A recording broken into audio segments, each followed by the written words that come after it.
My dear students, a very good morning to all of you. बच्चों, मेरा नाम है सचिन झा और मैं पुनः आप सभी का स्वागत करता हूं सैनिक हायर सेकेंडरी स्कूल की ऑनलाइन क्लासेस में। बच्चों, जैसा कि आपको पता है कि पिछले क्लासेस में हमने अपना एक नया लेसन शुरू किया है साइंस में, ठीक है, जिसका नाम था ग्रोइंग प्लांट्स। ठीक है, इसमें हम बच्चों इंट्रोडक्शन कुछ पढ़ चुके थे, जिसमें हमने कुछ चीज़ें जानी थी। तो इसमें आज हम अपना एक नया पॉइंट शुरू करने वाले हैं, जिसका नाम है प्लांट्स ग्रो फ्रॉम सीड्स। ठीक है, जैसा कि आपको मालूम है कि कोई भी पौधा है वो ऐसे बहुत सी चीज़ें हैं जिनसे ग्रो कर सकता है, जिसको हम रिप्रोडक्शन कहते हैं। तो वो पौधा किन किन चीज़ों से ग्रो कर सकता है, जैसे सीड्स हैं, रूट्स हैं, स्टेम हैं, लीव्स हैं और स्पोर्स हैं। तो इनमें से बहुत सारी चीज़ें हम अपनी पिछली क्लासेस में पढ़ चुके हैं। क्योंकि अब आपकी जो पढ़ाई है वो सिलेबस के अकॉर्डिंग होगी, आपके बुक्स में जो भी सिलेबस है उसी के अकॉर्डिंग अब हम पढ़ना शुरू कर रहे हैं। तो इसको आप रिवीजन चैप्टर भी मान सकते हैं। कुछ चीज़ें आप पढ़ चुके हैं, कुछ चीज़ें आपके लिए नहीं होंगी। ठीक है, तो दोनों को आपको समझते हुए चलना है। मैं आपको सारी चीज़ें बताऊंगा। ठीक है, तो सारे बच्चों से ये उम्मीद की जाती है कि वो अपनी साइंस की बुक खोल के रखेंगे और उसका जो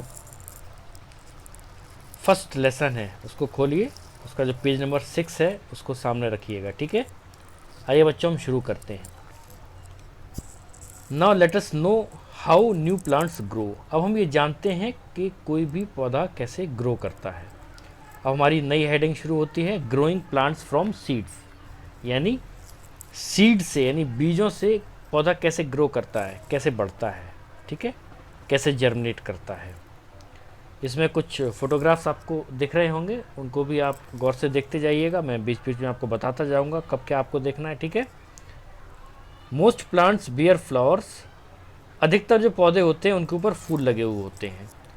आफ्टर ए फ्लावर ब्लूम्स, जब कोई फूल खिलता है, इट टर्न्स ब्राउन, ये ब्राउन कलर का हो जाता है। It's petals fall of and it changes into a fruit. इस फूल की जो पत्तियां होती हैं वो गिर जाती हैं और ये एक फल में बदल जाता है। ठीक है, this fruit has seeds inside it. इस फल के अंदर कुछ बीज होते हैं। ठीक है, जैसे कि आपने राइट हैंड साइड कॉर्नर में कुछ डायग्राम्स बने हुए हैं। फ्लावर का एक डायग्राम बना हुआ है। ये फ्लावर की पत्तियां जब गिर जाती हैं तो ये फ्रूट में बदल जाता है। इस फ्रूट को काट के दिखाया गया है, जिसमें लिखा हुआ है सीड इनसाइड फ्रूट, जिसमें कुछ बीज आपको दिखाई दे रहे हैं। ठीक है, तो इसको आप देख लीजिए, ये आपको समझाने के लिए डायग्राम्स बने हुए हैं। आइए आगे बढ़ते हैं। ए सीड में बी ए पिप, ए नट और ए बीन। अब देखिए, इसमें बताया गया एक नया वर्ड है पिप, PIP। ठीक है, ब्रैकेट में लिखा हुआ एप्पल। बच्चों, पिप क्या होता है? Pip is small hard seed in a fruit. ये आपकी जानकारी के लिए मैं बता रहा हूँ, हालांकि इसमें लिखा हुआ नहीं है, इसको आप ढूंढिएगा नहीं जो मैं बोल रहा हूँ। मैं आपकी एक्स्ट्रा नॉलेज के लिए बता रहा हूँ। Pip is small hard seed in a fruit, यानी फलों के अंदर जो कठोर छोटे छोटे बीज होते हैं, दैट इज़ कॉल्ड पिप। अब ब्रैकेट में लिखा हुआ एप्पल, यानी सीड एप्पल के भी हो सकते हैं, नट, नट में वॉलनट के भी हो सकते हैं। ठीक है, और ए बीन, बीन्स में जैसे आपकी मटर या दालों के सीड्स भी हो सकते हैं। New plants grow from such seeds. इन बीजों के माध्यम से नए पौधे उगते हैं। ठीक है, seeds have different colours, shapes and size such as gram, cumin, red chilli, kidney bean etcetera. Seed विभिन्न रंगों के हो सकते हैं। उन सीड्स का जो शेप, यानी जो आकार है, वो अलग अलग हो सकता है। उसकी बनावट अलग अलग हो सकती है। जैसे कि ग्राम यानी चना, क्यूमिन यानी ज़ीरा, क्यूमिन को आप जानते हैं, ज़ीरा, रेड चिली लाल मिर्च, किडनी बीन यानी राजमा एट्सेट्रा। तो कुछ सीड्स के एग्जाम्पल यहाँ दिए हुए हैं, जिनका आप देखिएगा। इन सब सीड्स के कलर भी अलग अलग होते हैं, सबका रंग रूप, सबकी बनावट, सबका आकार, ठीक है, ये अलग अलग हो सकता है। Some seeds also have a smell such as cardamom. कुछ ऐसे बीज भी होते हैं जिनमें एक सुगंध या एक स्पेशल गंध होती है, स्मेल होती है, ठीक है, जैसे कि कार्डमम यानी इलायची। इलायची को हम इंग्लिश में क्या कहते हैं, कार्डमम। तो ऐसे जो टर्म्स आ रहे हैं जो आप नहीं जानते हैं, उनको मैं जो बता रहा हूँ, उनकी डिटेलिंग बता रहा हूँ, तो उसको आप कहीं नोट भी करते जाएं, हार्ड वर्ड्स में आपके काम आएंगे, उनको समझते जाएं, ठीक है। The structure of a bean seed is given below. एक बीन सीड यानी एक बीन का जो बीज होता है उसका जो स्ट्रक्चर है बाहर का और अंदर से, ये यहाँ पे बना हुआ है। आप अपनी किताब में जो डायग्राम बना हुआ है आपके सामने है, वो आप देख लीजिए, मैं इनलार्ज करके आपको दिखा रहा हूँ, ठीक है, इसको भी आप देख लीजिए। तो इसमें नीचे लिखा हुआ है structure of a bean seed. एक बीन सीड का जो स्ट्रक्चर है वो इसमें बना हुआ है, इसको आप देखिए। देखिए एक ऐसा ही स्ट्रक्चर एक और आगे बना हुआ है, चूँकि स्ट्रक्चर की बात कर रहे हैं तो इस स्ट्रक्चर को हम इसकी डिटेलिंग में ज़्यादा नहीं जाएंगे, क्योंकि अभी आप बहुत छोटी क्लास में हैं, इसकी ज़्यादा डिटेलिंग में हम ज़्यादा इसको एलेबरेट करके आपको नहीं बताएंगे। लेकिन जो भी नॉमिनेशन इस सीट के हुए हैं उसके बारे में थोड़ी थोड़ी जानकारी मैं आपको दे देता हूँ। इसी की रिगार्डिंग एक डायग्राम और बना हुआ है जो अगले पेज में है, इसको भी आप देख लीजिए। पेज नंबर 7 में एक डायग्राम बना हुआ है, कहाँ बना हुआ है मैं बता दे रहा हूँ, लिखा हुआ है एक्टिविटी कॉलम है, वहाँ पे बना हुआ है, ठीक है। यहाँ लिखा हुआ है take a bean seed and soak it overnight in water. एक बीन सीड को आपको लेना है और उसको आपको रात भर पानी में भिगो के रखना है, ठीक है। It swells up and becomes soft. ये रात भर पानी में जब भिगो के रखेंगे तो ये फूल जाएगा और सॉफ्ट हो जाएगा। Cut it and observe its structure. जब ये मुलायम हो जाएगा, सॉफ्ट हो जाएगा, तो इसको आपको बीच से काटना है, खोलना है, और इसके जो भी स्ट्रक्चर्स हैं जो भी आपको दिखाई देते हैं उसको आपको ऑब्जर्व करना है, ठीक है। तो यहाँ भी कुछ नाम लिखे हुए हैं, जैसे कि अभी हम इसी को डिस्कस कर लेते हैं। बीज है, इसमें बाहरी स्ट्रक्चर है, कुछ अंदर की चीज़ें भी दिखाई गई हैं। तो देखिए सबसे बाहर लिखा हुआ है टेस्टा। ये देखिए, ये मैं आपको बता दे रहा हूँ, ये देखिए ये लिखा हुआ टेस्टा। टेस्टा बच्चों क्या होता है, जैसे कि पिछली क्लासेस में मैंने आपको बताया था, जो एक बीज होता है वो बाहर से उसके ऊपर एक आवरण चढ़ा हुआ होता है, एक खोल कठोर सख्त आवरण चढ़ा होता है, इसको हम सीड कोट बोलते हैं। तो सीड कोट कहें या टेस्टा कहें बच्चों, बात एक ही है, ठीक है। The hard outer covering that protect baby plant inside, यानी जो अंदर बेबी प्लांट होता है उसको बाहर से ये सीड कोट या टेस्टा सुरक्षा प्रदान करता है। अच्छा, ये जो टेस्टा या सीड कोट होता है ये बाई लेयर्ड होता है, ठीक है। बाई लेयर्ड का मतलब ये दोहरी दीवारों का बना होता है, ये बाहरी कवच, बाहरी आवरण। तो बाहर की जो दीवार होती है, जो outermost covering is known as testa and the innermost covering is known as tegmen. ये मैं आपकी जानकारी के लिए बता रहा हूँ, यहाँ बना हुआ नहीं। ये देखिए, जैसे कि ये मैं ड्रॉ करके दिखा रहा हूँ, जैसे कि मान के चलिए ये कोई सीड है, ठीक है। तो बाहर की ये जो कवरिंग है दैट इज़ कॉल्ड टेस्टा, ठीक है। और ये कवरिंग के ठीक नीचे एक कवरिंग और होती है, मैं अलग रंग से ड्रॉ करके दिखा रहा हूँ। तो ये जो कवरिंग है दैट इज़ कॉल्ड टैगमिन, ठीक है। तो टेस्टा और टैगमिन दो कवरिंग्स होती हैं किसी बीज के ऊपर। ये सिर्फ एक्स्ट्रा नॉलेज के लिए, ये आपको यहाँ मिलेगा नहीं, इसलिए आप प्रयास मत करिए यहाँ ढूंढने का, चूँकि आप छोटी क्लास में हैं, इसलिए मैं ज़्यादा एलेबरेट नहीं कर रहा हूँ, चूँकि टेस्टा का नाम आया है, ठीक है। तो मैंने आपको टैगमिन के बारे में बता दिया। तो बीज के ऊपर जो आउटर मोस्ट कवरिंग होती है that is called testa and the inner covering is known as tegmen, ठीक है। तो ये तो बात हो गई टेस्टा की, टैगमिन की, ठीक है। अब इधर लिखा हुआ है, देखिए इसको आप देखिए, इसमें लिखा हुआ है कॉटिलेडन। कॉटिलेडन बच्चों आपको मालूम है, कॉटिलेडन को हिंदी में कहते हैं बीज पत्र, ठीक है। जब बीज को आप खोलेंगे, अभी हम दूसरा डायग्राम दिखाएंगे, वहाँ आप समझिएगा। तो कॉटिलेडन से आप वाकिफ़ हैं, कॉटिलेडन क्या होता है।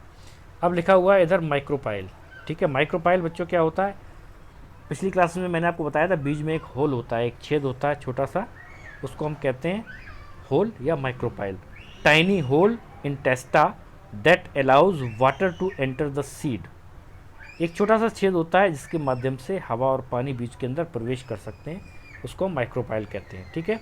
अब दो नाम और लिखे हुए, रेडिकल और एपिकोटाइल, इनको भी हम देख लेते हैं। इसको हम यहाँ नहीं देखते हैं, इसको हम जो पिछले पेज पे जो डायग्राम बना हुआ था वहाँ देखते हैं, ठीक है। तो पिछले पेज पे आ जाइए, इस डायग्राम को हम थोड़ा इनलार्ज कर लेते हैं। अब यहाँ पे हम देखते हैं, यहाँ समझने की कोशिश करते हैं क्या क्या चीज़ें हैं ये, ठीक है। देखिए हम कहाँ पे थे, एपिकोटाइल और हाइपोकोटाइल पे, मेरे ख्याल से अगर मैं गलत नहीं हूँ तो हम लोग इसी पे थे। हम फिर से अपने पिछले डायग्राम की तरफ चलते हैं और देख लेते हैं। हाँ, एपिकोटाइल और रेडिकल, यहाँ जो दो नाम लिखे थे इसको हमको बताना है। तो इस बीज में वो सारी चीज़ें लिखी हुई हैं। देखिए मैं आपको एक एक करके बता देता हूँ, ठीक है, इसको आप देखते जाइए। सीड कोट या टेस्टा के बारे में हम डिस्कस कर चुके हैं। अब बात करते हैं हम एक एक करके इस डायग्राम के ऊपर थोड़ा सा एलेबरेट करते हैं। कोटिलिडन्स 2 बीज पत्र हैं, इसको आप जानते हैं क्या होता है, ठीक है। कोटिलिडन को हिंदी में बीज पत्र कहते हैं। अब देखिए ये जो स्ट्रक्चर दिख रहा है, ये इस दोनों बीज पत्रों के बीच में ये बेबी प्लांट होता है, जिसको हम एम्ब्रियो बोलते हैं। भ्रूण या बेबी प्लांट या जो नन्हा पौधा होता है, इन्हीं 2 कोटिलिडन्स यानी बीज पत्रों के बीच में सुरक्षित रहता है। जब तक ये ग्रो नहीं करता है तब तक इस नन्हे पौधे को भोजन कहाँ से मिलता है, इन्हीं कोटिलिडन्स से मिलता है। तो ये कोटिलिडन्स इस एम्ब्रियो को या इस बेबी प्लांट को भोजन प्रोवाइड करते हैं, ठीक है। अब इसके कुछ हिस्से होते हैं, जैसे कि वो भी देख लीजिए आप। देखिए यहाँ पे लिखा हुआ प्लूम्यूल, एक ये शब्द लिखा हुआ प्लूम्यूल, और एक शब्द लिखा हुआ है रेडिकल, ये देखिए ये लिखा हुआ है। तो ये दोनों क्या होते हैं, देखिए प्लूम्यूल का मतलब होता है एम्ब्रियोनिक शूट, ठीक है, और रेडिकल का मतलब होता है एम्ब्रियोनिक रूट। इसका मतलब ये है प्लूम्यूल जो हमारा होता है, देखिए ये ऊपर की साइड में है प्लूम्यूल, ये देखिए ये प्लूम्यूल ऊपर की साइड में बना हुआ है। तो प्लूम्यूल क्या होता है, एम्ब्रियोनिक शूट, यानी इससे बाद में जब ये बीज जर्मिनेट करेगा तो उसके बाद में this plumule develops into shoot system. यानी शूट सिस्टम आप जानते हैं, जो ज़मीन के ऊपर वाला भाग होता है जिसमें पत्तियां, तना, फूल, फल इत्यादि होते हैं, इसको हम शूट सिस्टम बोलते हैं। तो इसी प्लूम्यूल से बाद में जर्मिनेशन के बाद क्या बनेगा, शूट सिस्टम बनेगा।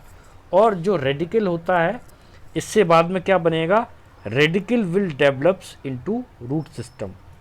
रेडिकल बाद में ग्रो करके नीचे रूट सिस्टम में कन्वर्ट हो जाएगा, यानी जड़ें बनाएगा, ठीक है। तो ये बात होगी प्लूम्यूल और रेडिकल की, इसकी ज़्यादा डिटेलिंग में हम नहीं जाएंगे। अब बात करते हैं हम एपिकोटाइल और हाइपोकोटाइल की। देखिए बच्चों, एपिकोटाइल और हाइपोकोटाइल क्या है, ये रेडिकल और प्लूम्यूल के ही हिस्से हैं। तो एपिकोटाइल यानी the region of seedling above cotyledon, it forms plumule. ये कोटिलिडन्स के ही हिस्से होते हैं, एपिकोटाइल और हाइपोकोटाइल। तो एपिकोटाइल ये कोटिलिडन का वो हिस्सा है जिससे कि प्लूम्यूल बनता है, ठीक है, यानी जो कि बाद में शूट सिस्टम में डेवलप करता है। और हाइपोकोटाइल यानी नीचे वाला हिस्सा। एपिकोटाइल, एपी यानी ऊपर वाला, हाइपो यानी नीचे वाला। हाइपोकोटाइल नीचे वाला हिस्सा है जिससे कि बाद में रूट सिस्टम डेवलप होता है, ठीक है, यानी रेडिकल के द्वारा जो रूट सिस्टम डेवलप होता है, इसको हम एपिकोटाइल और हाइपोकोटाइल के नाम से जानते हैं।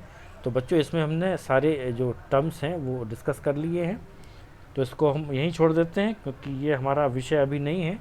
जितना इसमें आपके समझने के लिए आवश्यक था वो मैंने आपको बता दिया है, ठीक है। अब बच्चों हम आगे बढ़ते हैं, ठीक है। तो स्ट्रक्चर हमने डिस्कस कर लिया है, अगले पेज का भी और इस पेज का भी। आइए आगे बढ़ते हैं, जर्मिनेशन की तरफ चलते हैं। Germination, changing of a seed into a seedling under suitable conditions is called germination. देखिए seed, changing of a seed into seedling, देखिए बीज जैसे ही ज़मीन में बोया जाता है, जैसे ही उसको सुटेबल कंडीशन यानी फेवरेबल कंडीशंस यानी अनुकूल वातावरण मिलता है उस बीज को, यानी हवा, पानी, सूर्य की रोशनी इत्यादि सब जैसे ही उस बीज को मिलती हैं तो वो जर्मिनेट करना शुरू कर देता है। तो इसको क्या कहते हैं, जर्मिनेशन, ठीक है। A plant produces many seeds but not all seeds grow into plants. एक पौधा बहुत सारे बीज उत्पन्न करता है लेकिन वो सारे बीज प्लांट्स में नहीं बदल पाते ग्रो करने के बाद। क्यों नहीं ग्रो कर पाते हैं या क्यों नहीं वो प्लांट्स में सारे बीज बदल पाते हैं? Some seeds are unhealthy and do not germinate. कुछ बीज ऐसे होते हैं जो कि स्वस्थ नहीं होते, अनहेल्दी होते हैं, इसलिए वो जर्मिनेट नहीं कर पाते। Some are destroyed by rain and wind. कुछ बीजों को नष्ट कर दिया जाता है पानी के द्वारा, बरसात के द्वारा या हवा के द्वारा। While some are eaten by animals, birds and insects. और वहीं दूसरी तरफ कुछ बीज खा लिए जाते हैं जानवरों के द्वारा, चिड़ियों के द्वारा या कीड़ों के द्वारा, ठीक है। तो इस लिहाज से हमने ये देखा कि पौधा कई सारे बीज उत्पन्न करता है लेकिन वो सारे बीज जर्मिनेशन के बाद प्लांट में बदल नहीं पाते क्योंकि बहुत सारे बीज अनहेल्दी होते हैं, कुछ एनिमल्स, बर्ड्स और इंसेक्ट्स के द्वारा नष्ट कर दिए जाते हैं, खा लिए जाते हैं, कुछ विंड के द्वारा नष्ट कर दिए जाते हैं। तो उनमें से कुछ ही बीज ग्रो करके प्लांट में बदल पाते हैं। ठीक है। Some seeds do not get right conditions to germinate. कुछ बीज ऐसे भी होते हैं जिनको सही कंडीशंस नहीं मिल पाती हैं, कुछ फेवरेबल कंडीशंस प्रोवाइड नहीं हो पाती हैं सीड्स को, जिनमें वो जर्मिनेट कर पाए। ठीक है। A seed needs air, water and warmth to germinate. एक बीज को जर्मिनेट करने के लिए हवा चाहिए होती है, पानी चाहिए होता है और गर्मी चाहिए होती है, जो कि सन से मिलती है, सूरज से मिलती है। If any of these three is missing, यदि इन तीनों में से कुछ भी इन बीजों को नहीं मिलता है या मिसिंग होता है, the seed will not germinate, तब कोई भी बीज जर्मिनेट नहीं करता है। ठीक है। इतना आपको समझ में आया होगा। Different stages of germination in a seed are shown below. एक बीज जब बोया जाता है ज़मीन में, उसके बाद जर्मिनेशन जब शुरू होता है और उसके बाद वो नए पौधे में बदल जाता है, उसकी जो विभिन्न अवस्थाएं हैं वो इस डायग्राम के माध्यम से आपको यहाँ समझाने का प्रयास किया गया है। इसको आप देख लीजिए, आपके बुक्स में डायग्राम बना हुआ है, नीचे लिखा हुआ है stages of germination in a bean seed. एक बीन सीड है जिसको बोया गया है, इसको पानी दिया गया है, सूरज की रोशनी मिली है, ठीक है, हवा भी मिली है। तो पहले तो इसमें रूट सिस्टम डेवलप होता है, फिर धीरे धीरे धीरे धीरे ये जो एम्ब्रियो है, ये जो बेबी प्लांट है, ये ऊपर को ग्रो करता है और शूट सिस्टम बदल जाता है। तो धीरे धीरे एक बीज जर्मिनेट करके एक नन्हा पौधे को जन्म देता है। ठीक है। तो इसमें हमने देखा कि एक बीज के द्वारा कैसे पौधा जर्मिनेट करके एक नए प्लांट में बदल जाता है। आइए बच्चों, हम आगे बढ़ते हैं। अब इसमें लिखा हुआ है the seed gets air, water and warmth. उस बीज को क्या क्या मिलता है? पानी मिलता है, हवा मिलती है और गर्मी मिलती है। ठीक है। The seed soaks up water, seed coat breaks and the root emerges. वो सीड पानी को सोख लेता है, ठीक है, सीड कोट जो बाहरी कवच होता है वो टूट जाता है और उनमें से जड़ें निकलना शुरू हो जाती हैं। The new plant develops roots and shoot. उस जो नन्हा पौधा जब वो जर्मिनेट करना शुरू करता है तो वो धीरे धीरे रूट और शूट डेवलप करता है। As the plant grows in size it develops leaves. जैसे जैसे वो पौधा अपने आकार में वृद्धि करता है, उनमें पत्तियां निकलना शुरू होती हैं। The cotyledons shrink and disappears. फिर धीरे धीरे क्या होता है, कॉटिलिडन्स का जो बचा हुआ खाना समाप्त हो जाता है, जो कि उस नन्हे प्लांट के लिए होता है। फिर धीरे धीरे उस कॉटिलिडन का फंक्शन ख़त्म हो जाता है और वो धीरे धीरे गायब हो जाता है कॉटिलिडन। ठीक है। अब यहाँ पे एक्टिविटी जो मैं आपको पहले बता चुका हूँ, टेक ए बीन सीड। एक बीन सीड को लेना है, उसको पानी में भिगोना है, ये फूल जाता है। जब ये सॉफ्ट हो जाए तो रात में भिगोने के बाद सुबह जब ये सॉफ्ट हो जाए तो उसको खोल के आपको देखना है, जो कि पिछले डायग्राम में मैंने आपको दिखाया था। जो भी नॉमिनेशंस थे वो मैंने आपको प्रयास किया था समझाने के। ठीक है। तो ये आपको एक्टिविटी करनी है, यदि आप कर सकते हैं तो। अब हम इसको और पढ़ते हैं। Inside the seed seedling is packed in seed leaves called cotyledons. ठीक है। इन बीज के अंदर एक नन्हा पौधा छिपा हुआ होता है इन दोनों कॉटिलिडन्स के बीच में। ठीक है। जिनको कि हम सीड लीव्स कहते हैं या कॉटिलिडन्स कहते हैं। Food for the seedling is stored here. इन नन्हे पौधों के लिए जो भोजन है वो यहाँ पे स्टोर होता है। कहाँ पे? कॉटिलिडन्स के भीतर, यानी बीज पत्र के भीतर। The seedling uses this food to grow its leaves and roots. ये जो सीडलिंग यानी नन्हा पौधा होता है, ये इस भोजन का इस्तेमाल करता है, यूज़ करता है ग्रो करने के लिए, जिससे कि बाद में इनमें पत्तियाँ और जड़ें निकलती हैं। ठीक है। After all the food is used up. जब ये सारा खाना ख़त्म हो जाता है सीडलिंग के अंदर, जो सीडलिंग के द्वारा जो भी भोजन कॉटिलिडन्स में स्टोर होता है वो ख़त्म कर लिया जाता है। The baby plant absorbs water and nutrients from the soil through its roots. फिर वो बेबी प्लांट, वो छोटा नन्हा पौधा, अपनी जड़ों के माध्यम से मिट्टी से जो भी न्यूट्रिएंट्स और वाटर है वो अवशोषित करना शुरू कर देता है। ठीक है। It absorbs air through the pores in the soil. ये हवा को भी एब्जॉर्ब करता है। कहाँ से ये हवा मिलती है? मिट्टी में जो छोटे छोटे होल्स होते हैं, जो छेद होते हैं, वहाँ से। ठीक है। It gets warmth and light from the sun. इन बीजों को गर्मी और सूर्य की जो रोशनी होती है वो कहाँ से मिलती है? सन यानी सूरज से मिलती है। It use all of these to prepare its food by photosynthesis। ये इन सारी चीज़ों का इस्तेमाल करता है अपना भोजन बनाने के लिए। इस प्रक्रिया को हम क्या कहते हैं? फोटोसिंथेसिस। इसको भी हम पिछली क्लासेस में डिस्कस कर चुके हैं। जो बच्चे नए हैं, जिनको नहीं मालूम है, वो फोटोसिंथेसिस हालांकि अपने क्लास 4 में पढ़ा होगा, उसको रिवाइज कर लें, या मेरे जो पिछले वीडियोस पड़े हुए हैं ग्रुप में उनको भी आप देख सकते हैं। ठीक है, तो जो पौधा होता है जो अपने भोजन का निर्माण करता है, एक प्रोसेस के द्वारा करता है जिसमें ग्रीन लीव्स में जो क्लोरोफिल होता है उसकी आवश्यकता होती है, कार्बन डाइऑक्साइड की आवश्यकता होती है, सनलाइट की आवश्यकता होती है। तो इन सारी चीज़ों की उपस्थिति में पत्तियों के अंदर जो भोजन का निर्माण होता है दैट इज़ कॉल्ड फोटोसिंथेसिस या प्रकाश संश्लेषण। ठीक है, since a plant absorb water, nutrients and air from the soil, these are very important for its growth. जैसे कि पौधा जो जड़ों के माध्यम से पानी एब्जॉर्ब करता है, न्यूट्रिएंट्स लेता है, एयर लेता है मिट्टी से, ठीक है, तो ये सारी चीज़ें पौधे की ग्रोथ के लिए, वृद्धि के लिए बहुत ही आवश्यक होती हैं। तो बच्चों, अब आज हमने ये इस टॉपिक में सीखा है कि कोई भी पौधा कैसे एक सीड से जर्मिनेट करके एक नए पौधे में बदल जाता है। तो this is called plant grow from seeds. आज हमने सीड से कैसे पौधा ग्रो करता है वो हमने सीखा है। आगे हम और भी सीखेंगे, रूट से कैसे डेवलप होता है पौधा, स्टेम से, लीव से और स्पोर से। ठीक है, वो हम आगे की क्लासेस में पढ़ेंगे। बच्चों, मुझे लगता है आज के लिए इतना काफ़ी है। मैंने थोड़ा सा फास्ट बताने की कोशिश की है जिससे कम समय में हम ज़्यादा कंटेंट कवर कर सकें, क्योंकि ये सारी चीज़ें हम पिछली क्लासेस में डिस्कस कर चुके हैं। कुछ नई चीज़ें थी आपके लिए, उन पे आपको ध्यान देना है। जो डायग्राम्स बने हुए हैं इनको पहले रफ पे आपको कॉपी करना है, बनाने की कोशिश करिए। अच्छा डायग्राम बनाइए, साफ़ सुथरा डायग्राम बनाइए। जो नॉमिनेशंस यानी जो नामकरण आप डायग्राम का करेंगे चित्र का, वो भी सटीक होना चाहिए, स्पेलिंग मिस्टेक नहीं होना चाहिए। ठीक है, इसको आप प्रैक्टिस करेंगे। दोनों डायग्राम्स, ये जो पेज नंबर 7 पे बना हुआ है जो कि एक्टिविटी कॉलम में बना हुआ है, और ये जो जहाँ पे लिखा हुआ है पेज नंबर 6 पे structure of a bean seed. ठीक है, ये सारे डायग्राम्स आपको अपनी रफ नोटबुक में ड्रॉ करने हैं, और मैं जब होमवर्क दूंगा तो आपको इसको बना के मुझको दिखाना है। तो आज के लिए काफ़ी है। That's all for today's class. Till then, bye bye.